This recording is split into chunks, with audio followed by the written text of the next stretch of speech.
stashed in a wall in Israel around the time of the Muslim conquest of Jerusalem 1,400 years ago. This gold coin hoard was minted during one of the bloodiest and paradigm-changing periods of history.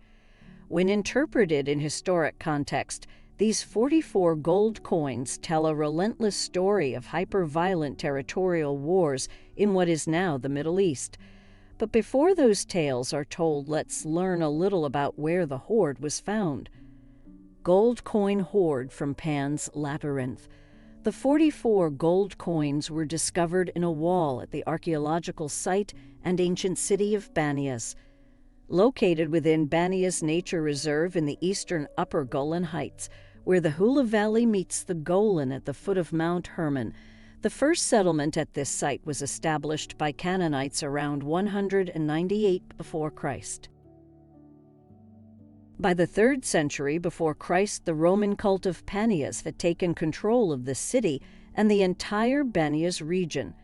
In 20 before Christ, King Herod ordered the construction of a vast marble temple at Banas, and in 3 before Christ, Herod's son Philip built the first city proper, naming it Caesarea Panias. Built around a natural spring, the name Banas was derived from the Greek god Panias, Pan, who in Roman mythology and religion protected water sources. So strategically important was this site to ancient trade and warfare that during the 12th century European crusaders strategically built the Khalat al-Sobeba fortress above the city of Banas, which represents one of the largest medieval fortresses ever built in the Middle East. Gold coin hoard quickly stashed and left untouched for 1,400 years. The Israel Antiquities Authority, IAA, announced on Monday that the 44 gold coins were found in a wall during recent excavations. Professor Yoav Lerer, director of the excavation for IAA, told the Jerusalem Post that the gold coin hoard weighs around 170 grams, 6 ounces.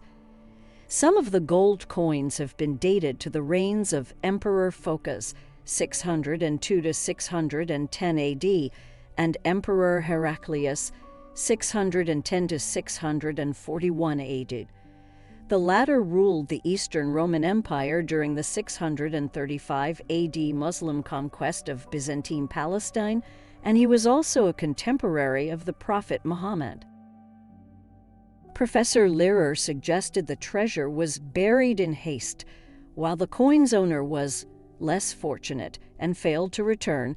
The gold coin survived almost 1,400 years. Professor Elias Gusido, director of the IAA, said the coin hoard is an extremely significant archaeological find because it dates to an important transitional period in both the history of Banas and the entire region of the Levant. Tracking paradigm-changing transitions, when the gold coins were minted in the 7th century, the Byzantine Empire was experiencing the absolute height of its regional power, and also its collapse and dissolution. From their lofty palaces, Byzantine rulers witnessed the emergence of Islam, and they fought with tooth and nail, resisting its culture-changing impact across their empire. But before the Muslim conquest of the Middle East, the Eastern Roman Emperor, Heraclius, was already soaked in Persian Sasanian blood. One of the most cited wars of this pre-Muslim period was the Battle of Nineveh in modern Iraq. In December 627 AD, after a 20-year-long conflict, King Khosrow I had captured much of Byzantium's eastern territories. Heraclius was recorded fighting alongside his soldiers when they smashed the main Sasanian army and famously recovered what were believed to be fragments of the true cross of Christ. And it was from Caesarea Panias, Banas, that Heraclius sent the religious relic back to Constantinople. How the mighty crumbled.